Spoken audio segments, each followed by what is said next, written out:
Aaron Michaels asks, is Rouslon for LGTB people or against? For or against? Then he goes on to say, hard to discern this guy. Looks liberal. Hey, I take offense. What do you mean I look liberal? I be in the gym too.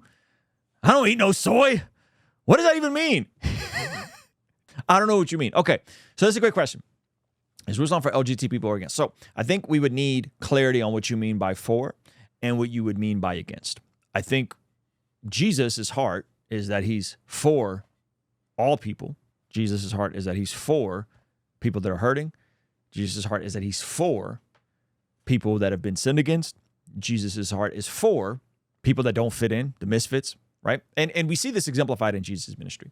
However, being for people that have perhaps been mistreated, falsely characterized, hypergeneralized, sinned against, does not mean that you're for every action that said people do and engage in, right?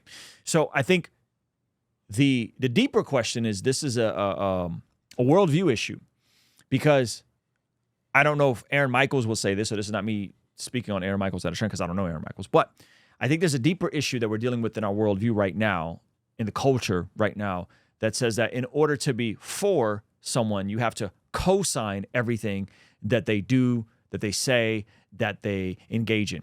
It's a very binary. Either you're for or you're against. Either you're for or you're against. And I don't think that's the world that we've ever lived in, respectfully.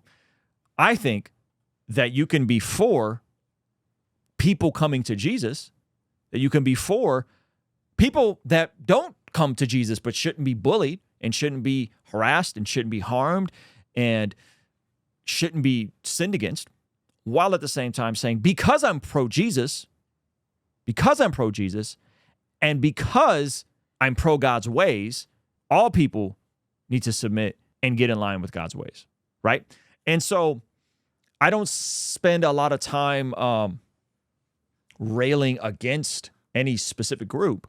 I don't spend a lot of time railing against Christian or non-Christian groups. However, I do, when appropriate, address sins that are pervasive in culture. And I absolutely do believe that the practice of any intimacy outside of a one man, one woman marriage for one lifetime is sinful and outside of God's design. Any practice, friends with benefits, hooking up on Tinder, the guy in youth group that's manipulating the girl in youth group by telling her that she is, they're married in their heart and therefore it's okay. The guy who is engaging in cam girls, the girl that's creating cam girl services, the people that are exploiting the people who are creating the cam girl OF services. All of it. I'm against all of it. I think all of it is bad. And including thruples, including open marriages, including polygamy, including open relationships, and yes, including the act of two people of the same sex being in a relationship together. All of that is outside of God's design for how relationships are to thrive and flourish. All of that is outside of God's design. I do think sometimes, unfortunately, the church will scream from the mountaintops about the same-sex issue while whispering about. I do think the church sometimes will scream from the mountaintops about the same-sex issue and that community while whispering about divorce and about people hooking up outside of marriage. And I do think that those are unjust scales. Now there is now a need to, and I think this is where Aaron Michaels is going, to make the statement that unless you affirm everything about me, that you don't love me or you hate me or you're a bigot. And I just think that's so intellectually lazy and disingenuous. We would never connect that to any other thing. Any other thing, we would never connect that unless I have to fully endorse, stamp, agree, co-sign, celebrate everything about somebody that I then therefore hate the person. We would never, ever, ever, ever extend that to any area. Intellectually lazy and dishonest. So let's take something super polarizing. I'll tell you, you threw in the LGBT question. It's not an appropriate question. No, not at all. I'll raise you one. I'll raise you one.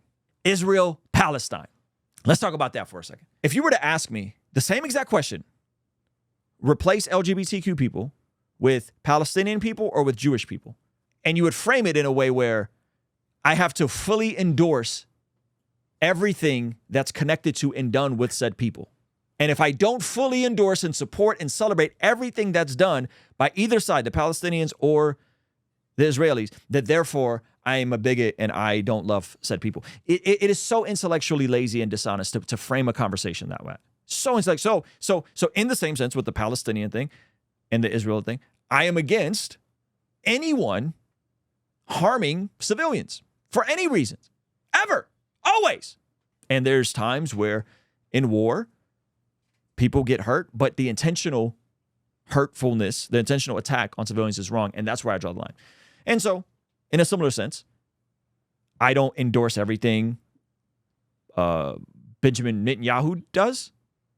I don't endorse everything Israel does. And I definitely don't endorse everything the Hamas and Palestinian Authority have done. Rouslon, you had experiences with as a lad, though in an unhealthy way. You are not bisexual. No, Aaron, I was molested as a kid. Like I was 7, 8 years old, and teenage boys showed me adult viewing of said acts, and then did the things to me that they saw on the video.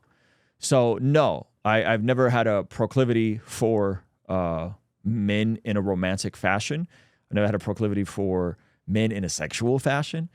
So no, I'm neither bi or ever been into any of that sort of stuff. But by the way, even if I had been, even if I was, even if I am, my position wouldn't change. And if you want to see why my position would change, you can see my conversation with Brenna Blaine, who we just had on a second time.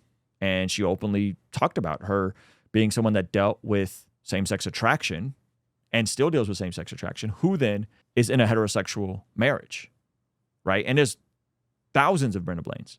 You would think that she's going against nature and her against her hard wiring, but her story, for whatever reason, would be less valuable to you. We need to believe and listen to people's lived experiences, except the people whose lived experiences contradict your dogma. And so, friend, this is where, as you're showing your hand in the chat, unfortunately, you are actually more religious in your paradigm and in your dogmatic worldview than I am. Because if we're going to talk about people's lived experience, if we're going to talk about people's lived experience, Brenda's lived experience, Jackie Hill's lived experience, all my gay friends who are either celibate or in heterosexual marriages, their lived experiences don't count to you because they're going against nature and they're faking it and they're making it up. They were never gay. They were really bi. They were, even though they're telling you, no, this is what I was. This is where I am. This is where I was. This is what God did. This is how my heart changed. In terms of my experience, yeah, I've always been transparent about the situations I had as a child, that they messed me up. Not towards same-sex attraction, towards exploiting and having a struggle with that. That's always been very transparent about my testimony. And even having said that, I have friends in my life right now who come over. I just was with one of them recently who comes over that is still dealing with this and trying to figure it out for themselves. And I love them dearly. And they know exactly where I stand, and I know what they're wrestling through and working through, and it's all love. It's all love. There's no you're not allowed. I've had people, and this might be really controversial for some of you Christians. I've had folks over for Thanksgiving dinner that are a part of that community and engaging in that act. So again, it paints a false binary. It's beyond your dogmatic paradigm of the world, your religious paradigm of the world, which is probably a paradigm anchored around leftism. And a little bit of neo-Marxism, if we're going to be honest. It's against your dogmatic paradigm to even comprehend that a Christian can love people who they disagree with, have them actively in their life, in their community, in their home, and not fully endorse what they're about.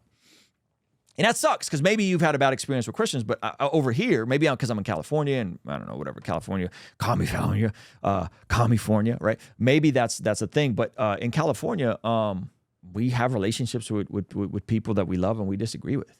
We have friendships with people we love and disagree with. I think the framing of it is interesting. As the framing goes, if you don't fully endorse or agree with someone 150%, then you hate them and you're a bigot and you're not welcoming. And I would just say you wouldn't extend that to any other logic or any other framework. Hey, thank you so much for checking out the video. Comment down below and let me know what you think. And be sure to check out this video that YouTube is recommending just for you. Let me know if they nailed it. All right? I'll see you over there. Peace.